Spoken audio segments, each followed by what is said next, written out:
funny.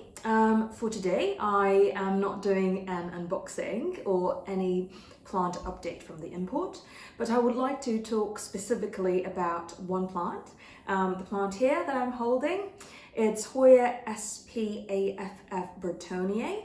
So this plant is sold to me as Hoya Sp, and I know that a lot of people from YouTube or when you Google it, it seems like there are a lot of posts about the difference between Hoya Sp and also Hoya Burtoniae.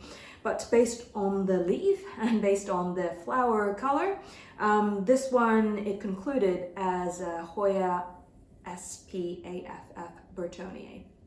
So the reason why I want to share this plant with everyone today is because it has actually bloomed. Now, even outside is -7 to -10. Well, it did manage to have a bloom. I'm going to give a close-up on the side.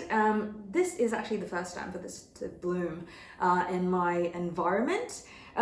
But for today's video, I think it will be quite useful to share a little bit of what I cared about this plant, so then it can actually bloom even in wintertime.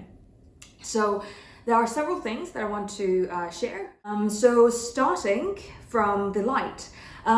From my experience, I believe Hoya is it's very specific when it comes to the light demand.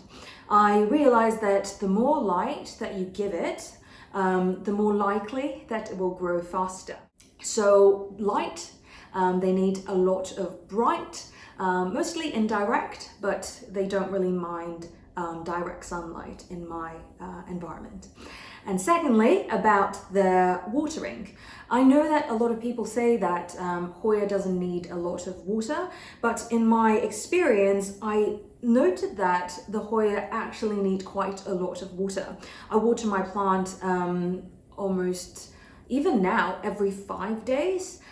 It really depends on how dry the air gets, because now it's wintertime, everyone is going to open their heater. And because of that, without any humidifier, it's around 25 to 30% of humidity in my living room.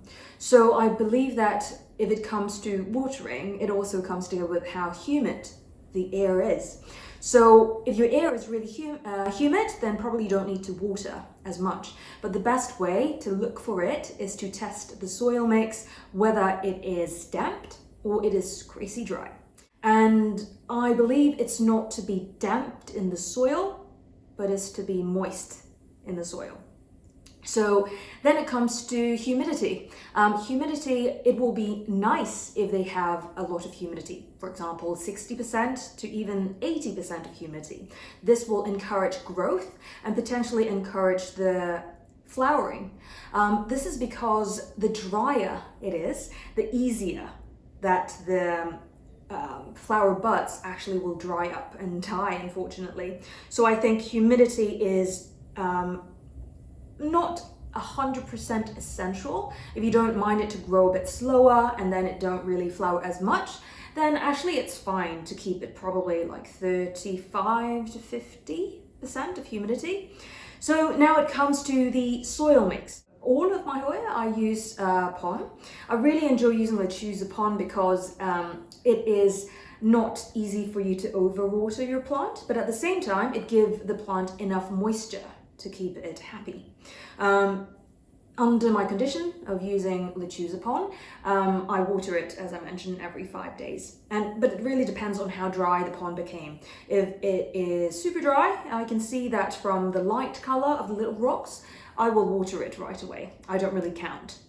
In my experience, this one, it comes in cocoa husk because it is an import from the plant store directly from Thailand. And the problem of that is that they grow it in cocoa husk. Cocoa husk is very convenient for them to grow because it's humid in Thailand. However, in most of the country in Europe or maybe in the US, it is relatively dry. So it's very difficult for you to control the humidity and watering if you keep it in a cocoa husk. what I did is actually remove everything from the cocoa husk. It will be quite heartbroken when you see that you need to kind of rip off the existing root. But from all of my experience, I removed all of the cocoa husk and then repot it to pon. In long run, it gives you much better result, because for cocoa husk, it's very easy for it to get super dry and you can't really do much about that. And you probably need to dip the cocoa husk every 2 to 3 days. So in long run, if you want to keep it healthy and grow faster, I would recommend to remove the plant from the cocoa husk and repot it to Lechuza pon. That's from my experience. And with regard to how you can actually try to make it flower, as I mentioned, it's very important to have enough sunlight. If you put it in a dark room, you really need to give additional grow light for it to grow. Another one is humidity, because a low humidity will discourage the growth of the buds. For example, if you can see some buds I have over here, I can give you a close-up like this bud over here. These buds, it will dry out if it doesn't have enough humidity.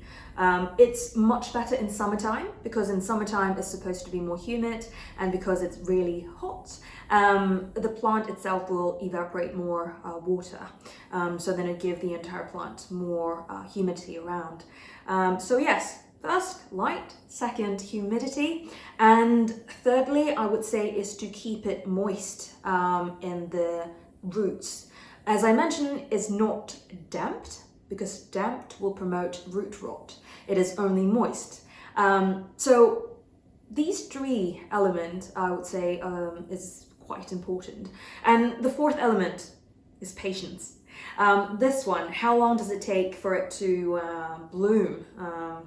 I bought this one in late April this year, and I kept it in cocoa husk, I think for around 3 months. But after that I realized, well, it's still summer. I want to try it out and see if it will grow better. So after I repotted it to Lechuza pon, it actually grew so much more. As you can see, this one is new, the entire above here are new. These one grow in 1 to 2 months actually after I have repotted it. I guess the reason is because the root finally got enough moisture for it to grow, because I always put it in the same location. It's just the soil mixture that I have changed from cocoa husk to Lechuza pon. And with regard to the flower scent, this is very interesting. If you sniff really deeply, especially in the morning and in the evening, it has a stronger flower scent.